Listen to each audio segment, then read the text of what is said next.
Hi, I'm Pat Mathias. I'm an English faculty member at Itasca Community College. Started here at Itasca in 1988. That first year I had a student ask me if I'd be interested in helping to lead a Bible study. This young man had 2 or 3 of his friends and we spent the year together. Next year rolled around. These guys had a bigger vision. They wanted to help reach the campus for Christ. And they said, wouldn't this be great if we could reach the whole campus with the good news, and wouldn't it be great if this public college had an outreach that was big enough to include Jesus Christ. A student who transferred from ICC to University of Wisconsin School where he got involved in Cru, and he called back and said, you got to get hooked up with Cru.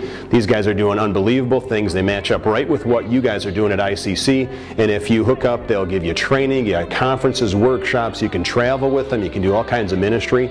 I really believe that God's brought me to Itasca Community College to teach students how to write so they can help navigate through school and in their life, but it's much bigger than that.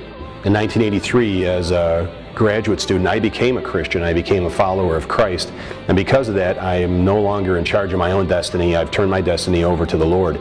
So here now I'm working at Itasca, and I really believe that God gives me opportunities to share with students. When students asked me if I would be interested in helping to lead a Bible study, which eventually turned into a ministry, I was pretty overwhelmed and really didn't know where to go for help. And now that I'm hooked up with Cru, I have training and I can send my students to training, and it really helps out a lot.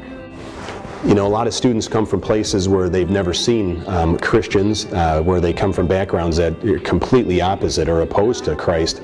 And you might be the first person they've seen who's walking with God, especially the first person they've seen at college. And so I strongly recommend that you just be willing to share your faith in the venue that God gives you, whether it's working with a student in a Bible study, or whether it's being a speaker, volunteering to be a speaker at an event on a campus, or whether it's you're the only faculty member who's a Christian that students know, and they come to you and say, would you be willing to be our faculty advisor? We got to have one in order to start a group. I just want to encourage you, do it. Click on the buttons for more information. There's tons of people who will help you. You're not on your own. You're not alone. You don't have to train everybody. You don't have to do everything. In fact, this is really a student-led organization with faculty helping in the background. But that faculty help in the background is vital to being able to start something like this, because you know how to navigate your way around campus. Students need to have somebody as an advocate for them, and that's what we're able to do as faculty. And maybe you're put on your campus for such a time as this. I say go do it.